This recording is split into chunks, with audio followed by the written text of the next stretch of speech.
Salut les topiens, parlons un peu de nouveautés et de coaster. En ce moment, vous le savez, c'est les 50 ans de Walt Disney World, le plus gros complexe Disney de tous les temps en Floride. Et à l'occasion du lancement des festivités du 50e anniversaire, dont on avait déjà parlé sur cette chaîne, le parc a enfin officialisé que son attraction Guardians of the Galaxy Cosmic Rewind serait finalement intégrée au 50e anniversaire de Walt Disney World, qui était amputé de sa nouveauté principale, qui était l'attraction Tron, dont on avait déjà parlé dans la vidéo précédente. Cette attraction, Guardian of the Galaxy Cosmic Rewind, elle est prévue pour le parc Epcot. Dans le cadre du 50e anniversaire, il était prévu une refonte totale d'Epcot.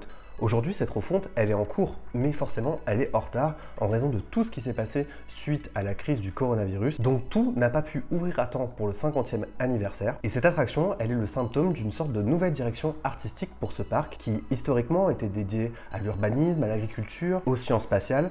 Et bien, pour la première fois, un univers de science-fiction arrivera à Epcot, un univers Marvel sera intégré à Epcot, et d'ailleurs pour la première fois aussi, un univers Marvel est intégré à l'un des parcs de Walt Disney World, ce qui jusque-là n'était pas le cas, et c'était le seul parc Disney du monde qui ne pouvait pas exploiter l'univers Marvel. Jusque-là, les parcs Universal étaient les propriétaires de la licence Marvel, c'est eux qui avaient l'autorisation d'exploiter cette licence en Floride. Disney a enfin réussi à contourner ce problème, car la licence Marvel, c'est beaucoup de personnages, et donc beaucoup de personnages qui ne sont pas forcément exploités par le parc Universal.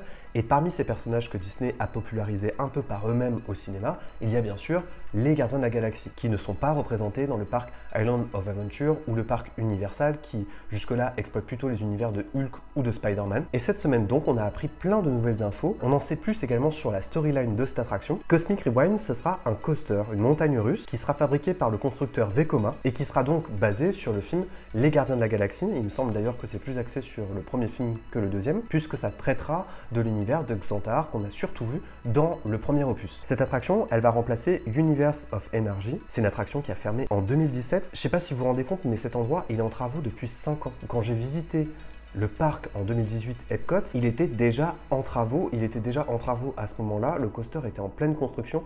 5 ans de construction pour un seul coaster, c'est assez fou. Il paraît qu'il s'agira d'un coaster assez unique en son genre, puisque paraît-il, il s'agira d'un des coasters fermés, l'un des plus longs du monde. Epcot, ça fonctionne comme une exposition universelle. Il y a donc des pavillons sur plusieurs thématiques et c'est aussi un tour du monde. Et donc pour la première fois, un pavillon d'Epcot ne sera pas dédié au monde ou à la conquête spatiale, mais ce sera sur un autre monde, sur un univers de science-fiction. Et donc Epcot va vouloir se tester en explorant la science-fiction et voir si finalement c'est pas le moyen qu'il faut utiliser pour redonner toute cette popularité à ce parc Epcot qui était l'un des plus grands cartons de l'histoire des parcs de loisirs dans les années 80. La science-fiction et l'univers Marvel, c'est un moyen de redynamiser ce parc qui mène aussi une autre stratégie, puisque désormais le tour du monde est lui aussi un peu plus axé sur les franchises Disney et Pixar. Ce qu'il faut savoir, c'est que le bâtiment d'exposition d'origine de l'ancienne attraction sera réutilisé pour toute la partie pré-show. Ça sera donc réaménagé et les visiteurs nostalgiques pourront reconnaître les vestiges de l'ancienne attraction.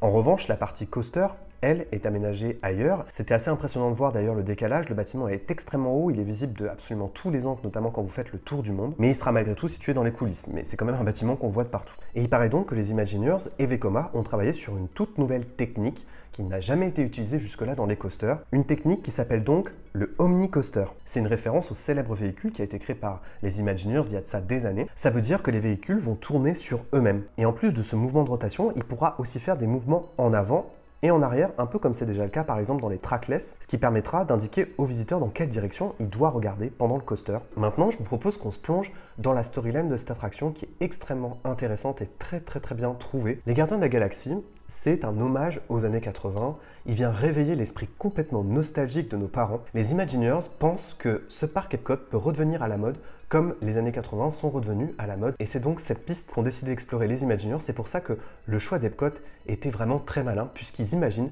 que Peter Quill, le héros principal des Gardiens de la Galaxie, Star-Lord, avait déjà visité Epcot dans son enfance. Bah oui, c'est un enfant des années 80. Voici donc la storyline de l'attraction. Les habitants de Xandar, ils veulent unir les peuples, ils veulent garantir une forme de paix et de sécurité dans la galaxie. L'existence des Avengers ont fait comprendre aux Terraniens, les habitants de la Terre, que finalement il y avait plein d'autres espèces et qu'ils étaient dans une galaxie extrêmement peuplée. Et donc Peter Quill, qui est un grand fan de Epcot et des années 80, propose qu'il est temps que Xandar fasse connaître sa culture et son environnement. Il propose donc que Xandar installe un pavillon à Epcot comme n'importe quel autre pavillon déjà présent qui voudrait faire découvrir une autre culture, une autre civilisation. C'est la vocation d'Epcot. À Epcot, vous le savez, on n'est pas des guests, on est des world travelers, des voyageurs du monde, mais même au-delà maintenant. Et donc la police, les Nova Corps et les Xandariens, ils ont décidé de créer ce premier pavillon qui s'appelle le Otherworld Showcase. Et dans chaque pavillon, il faut donc visiter une partie du monde. Et bien ici, le concept, c'est d'aller voyager sur Xandar, découvrir la culture xandarienne. Les visiteurs, ils vont d'abord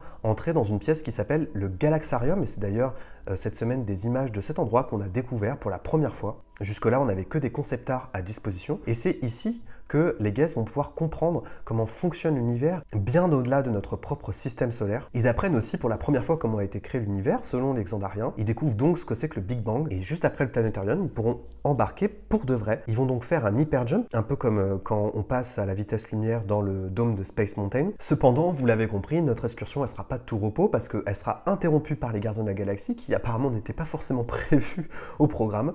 Et puis le chaos va s'installer pour plusieurs raisons que j'ai pas encore totalement compris. Et finalement, le Big Bang dont on a parlé tout à l'heure, il pourrait que les guests se retrouvent dedans. Une des choses qui a été révélée très rapidement à propos de cette attraction, c'est les véhicules de l'attraction que je trouve absolument magnifiques et qui me font penser d'ailleurs aux véhicules de Space Mountain en ce moment à Disneyland Paris. On est dans la science-fiction, on est dans une forme de futur, mais comme vous l'avez sans doute remarqué, les Gardiens de la Galaxie, c'est parfois aussi rétro-futuriste. C'est un futur complètement nostalgique et complètement imprégné par l'ambiance des années 80, et on retrouve ça aussi un peu dans les véhicules. Il paraît que sur les véhicules, il y a des traces de peinture un peu effacées pour suggérer que à force de hyperjump dans l'espace, le frottement entre l'atmosphère et le véhicule a un petit peu abîmé la carrosserie. C'est le genre de détail qui rappelle que Epcot était aussi un parc sur la conquête spatiale, et à travers l'attachement de Peter Quill à la conquête spatiale, à la NASA, aux années 80, on essaye de permettre aux visiteurs de à nouveau retomber amoureux d'Epcot et d'en refaire le lieu qu'il était avant, puisque comme vous le savez aujourd'hui, malheureusement, c'est le parc le moins visité de Walt Disney World, alors que fut un temps, on disait même pas qu'on allait à Walt Disney World, on disait qu'on allait à Epcot,